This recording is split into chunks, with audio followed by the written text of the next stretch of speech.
where do you think you're going with that shovel? Huh? I don't even know who you are. Okay, I guess, look, just leave him, Kuga. It looks like we may have found just what happened in Lightspeed Hibiki. What do you think it is? Oh, we got Grimace leftovers? No, don't!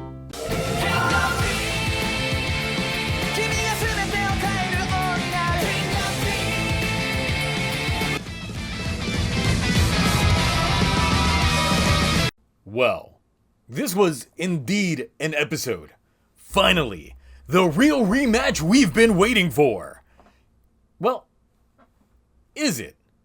As this week's KingOhger gives off familiar vibes and twists that maybe shocked 3 people. So let's take a look at this week's KingOhger. Formerly defeated King Dick and Suzume are getting married. Wait, what? Wasn't he just challenged by Gira? What the hell kind of tonal whiplash is this? Well, Gira in asking for a trial by combat means that politically and logistically it needs to be officially scheduled. And given Gira's position, he goes back to jail while Raculus advances sliding in between those tofu buns. And while he's gotten the crown back from Gira, Dubowski is holding his rock, and he needs that for this castle. Plus he's got his sister hostage, so he's kinda got no choice. But he wants Jeremy to assist him in bringing it on over. So while Jeremy snitches to the others, Yanma thinks that if they can get the crown and lance to Gira, Raculus is done. Mario returns to a Slim Fast commercial, now being tasked to get that lance after bitching out earlier. While Kamajin also gets the beatdown from impatient Death Narok. Clearly, no coincidental happenings going on here. So now, it's time for the trial by combat. And since this is gonna be another big fight, we're gonna need some big commentary. Time Kabuto!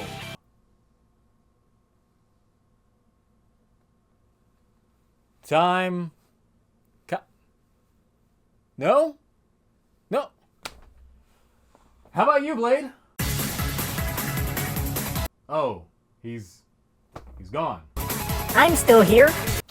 No, not you. Nobody wants fly commentary. Come on. Kaiser! What? Even he's gone. Then who was doing the music up until now? Look, I didn't get invited to the party going down at the Mofun Forest, so I figured you had a vacancy and intro!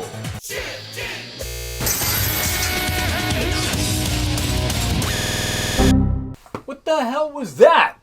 I kinda deleted your intro assets after you did those Revice specials.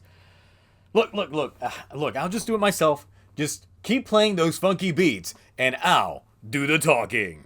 Look, I'm just happy to be here. So we get a little bit of a remix from the start of the last fight, this time with Crown add-on DLC. Yanma and Himeno try to stop Dubowski, but it turns out it's just Jeremy in his fit. When the Bugnarok attack, and Mario runs right into the shaft and starts his approach to Raculus. With a now divided audience due to Gira's actions last week, Gira snags the King's weapon and slashes away the King's crown.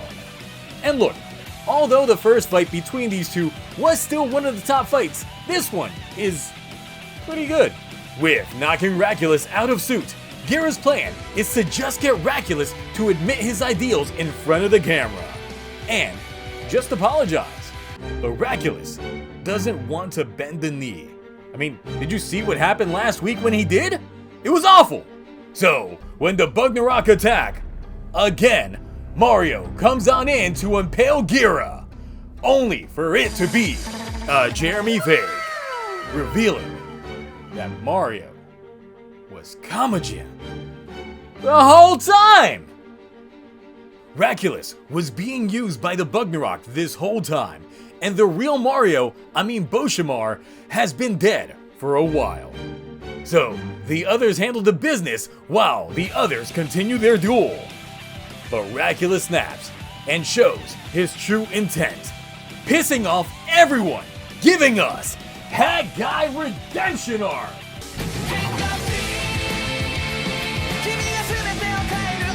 the Boski's been waiting for the time to finally show Raculus up. And Gira is that guy. The others give Kamajim a faceful and blasts out, while Gira goes hyper mode and pulls the crown. Oh, okay. While still wearing the crown, dealing the decisive blow, and now he is the king. Okay, you can go now, Turbo. I don't want to see you again. Now you know we still got that Jugo Ortega special. We still got to review that, right? Nah, we're not. We're not doing Jugo Ortega. Nah. Get out of here, Love Cup. Rating time! Here we go. 2 episodes ago, we didn't get the rematch in a way that I felt was satisfying. But this week was a step in the right direction. But there were still a few things that did end up feeling off. I do think that it was because of the high bar set previously, and it's a little bit harder to replicate it after the impact was just that big. But having Raculus essentially destroy his own reputation, the audience impact, and then Jeremy fades into the scenery, this episode is getting the Bioman B! When a show usually takes out the intro, you know you're in for a treat, or at least it sets that expectation. If the big reveal was going to be Bushamar being Kamajim or Raculus losing the fight, then that's not that much of a treat, as the predictability factor was already there. The show kept giving us a bit of a back and forth in turn of which one of Raculus's retainers could be Kamajim, but after a while it was a little bit obvious that it was Mario. But even then, the expectation was there. The overall reveal was just okay. I can't even pretend to be shocked in terms of that front. But next week's preview showing that Luigi defects to Encosopa has me massively intrigued with how his character goes from here. The major thing regarding Kamajin's reveal is that it implies that Boshamar was indeed alive at some point in time, and the flashback was likely the real him. Now, if I were a betting man, I would assume that Kamajim installing himself likely happened around the time of the Fury of the Gods. And him using Raculus as a puppet for so long might have played influence into how he had his tonal shift from child to now. I do hope that Raculus gets some time off screen to cook and develop. But, like I said last week, I don't want him to become a comedy relief character when he does return. But I also don't know if they're going to do a full redemption arc, or if he instead just comes back more vengeful than before, which is kind of what I'm hoping. Actually, you know what? I know the subs for Raculus's Secret episode 3 dropped. I've not seen that yet. Let me go ahead and watch that real quickly to see if it changes my opinion somewhat.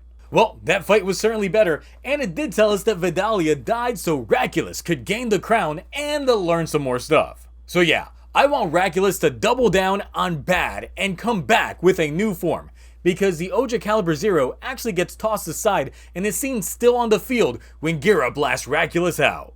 Which makes you wonder, is someone else going to get the sword and integrate it into themselves? Jeremy! Or if it finds its way back to Raculus's possession. Raculus has learned a lot, and I feel probably knows where to go next to try and get some power. I just hope they don't bring him back too quickly. What is funny is that this episode did what Don Brothers did last year, where episode 32 was a remix of episode 27 with our long-awaited duel. This episode played a similar beat to 8 in terms of the duel, having the crowd and even the interruption of the Bugnarok disguised as a human. Which reminds me, what happened to Jeremy's bug friend? But what makes this episode not as effective as the first time it happened was because the impact just wasn't the same.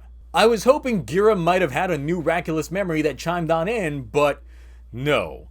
Essentially, he pulls the same approach as before, just using a different manner of getting the information out. Since last time he was riling Raculus up to get him to slip up in front of the camera, and this time he succeeded by playing the sympathy card a little bit. What did make the scene work for me, however, was the citizens of Shugadam. Because of Gira protected them last week, it caused a bigger stir within the people.